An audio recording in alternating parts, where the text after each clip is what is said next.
राधे राधे प्यारे भक्तों, भक्ति रस में आप सभी का हार्दिक स्वागत है। प्यारे भक्तों, वैसे तो पूरे वर्ष एकादशियों का विशेष महत्व है, एकादशी व्रत का विशेष महत्व है, पर चलो किसी कारणवश कई बार हम पूरे साल की एकादशियां नहीं रख पाते, तो कार्तिक मास की एकादशियां भी रख सकते हैं, क्योंकि कार्तिक मास और एकादशी तिथि प्रभु को अत्यंत प्रिय है।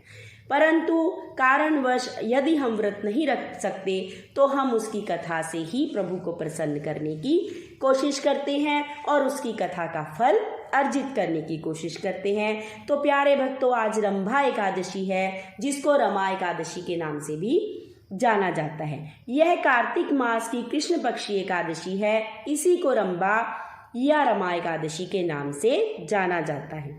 पुराने समय में एक मुचुकुंद नाम का राजा था, जो अत्यंत दानी और धर्मात्मा थे। वह एकादशी का व्रत किया करते थे, यहाँ तक कि उन्होंने अपने राज्य की प्रजा को भी एकादशी व्रत रखने का आदेश दिया हुआ था। जी हाँ, उनके राज्य में एकादशी वाले दिन किसी भी घर में चूल्हा नहीं जलता था। उस राजा की एक पुत्री थी, चंद्रभागा, जिसका विवाह उन्होंने राजा चंद्रसेन के पुत्र शोभन से किया। शोभन राजा के साथ ही रहते थे। एक दिन एकादशी का दिन था, राज्य में सबका व्रत था, परंतु शोभन को बहुत भूख लगी और उन्होंने अपनी पत्नी से कहा कि हे देवी, मैं भूख से बहुत व्याकुल हूँ, कृपा कर मुझे कुछ खाने को दीजिए।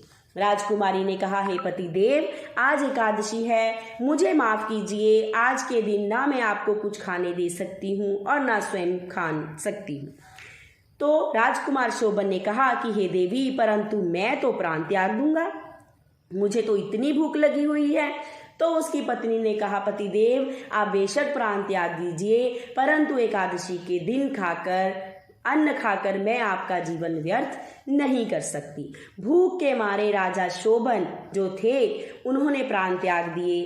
पति के जाने के तुरंत बाद भी उसकी पत्नी यानी चंद्रभागा ने भी प्राण त्याग दिए, जिससे राजा और रानी बहुत दुखी हुए।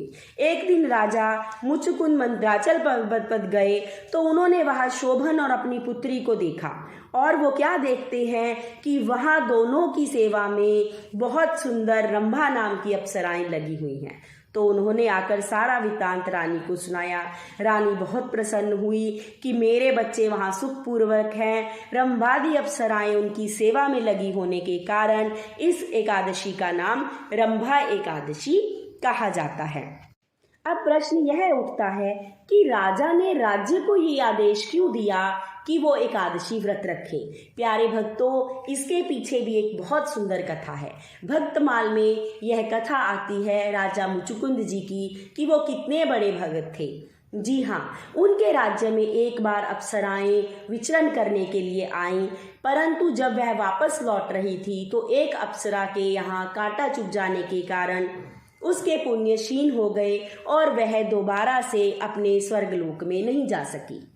तो वह अप्सरा बहुत दुखी हुई। जब राजन वहां से विचरण कर रहे थे, उन्होंने अप्सरा के दुख का कारण पूछा, तो अप्सरा ने सारा वृत्तांत राजन को कह सुनाया।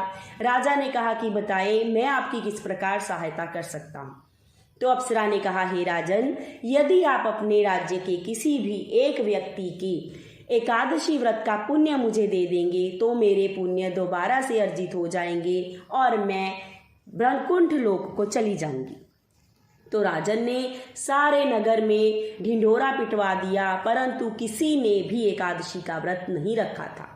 तो अप्सरा के बहुत विनती करने पर राजा ने अपनी पूरी प्रजा में ढूंढा, परंतु उसे वह व्यक्ति नहीं मिल पाया। तो अप्सरा ने कहा, हे राजन, यदि किसी ने अनजाने वश भी उस दिन निराहार का पालन किया हो, यानी किसी ने उस दिन अन्न ग्रहण ना किया हो, तो कृपा करके उसके एक दिन का फल मुझे दिलवा दीजिए। तो राजा ने बहुत खोजा, एक बुढ़िया मिली जो बीमार होने के कारण उस दिन कुछ भी खा पी नहीं सकी। राजा ने उसकी विनती की और उसने अपने एक दिन के एकादशी के पुण्य का फल अप्सरा को दिया। अप्सरा फिर से बहुत सुंदर बनकर वैकुंठ लोक को चली गई।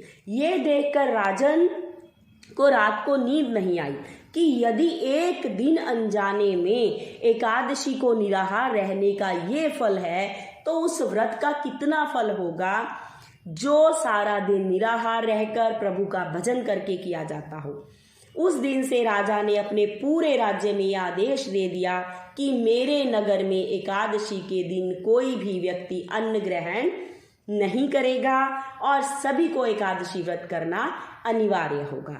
चलो भक्तों, हम भी कोशिश करेंगे भगवान की कृपा से कि हम व्रत का पालन अच्छे से कर सकें, और जो व्रत नहीं रख सकते किसी भी कारणवश वो कथा के पान के साथ अपने पुण्य अर्जित करने की प्रयास कर सकते हैं, और प्रभु अपनी अनुकंपा हम सभी भक्तों पर बनाए रखें। इसी के साथ आज की कथा समाप्त होती है। कल फिर मिलेंगे, तब तक के लिए राधे राधे।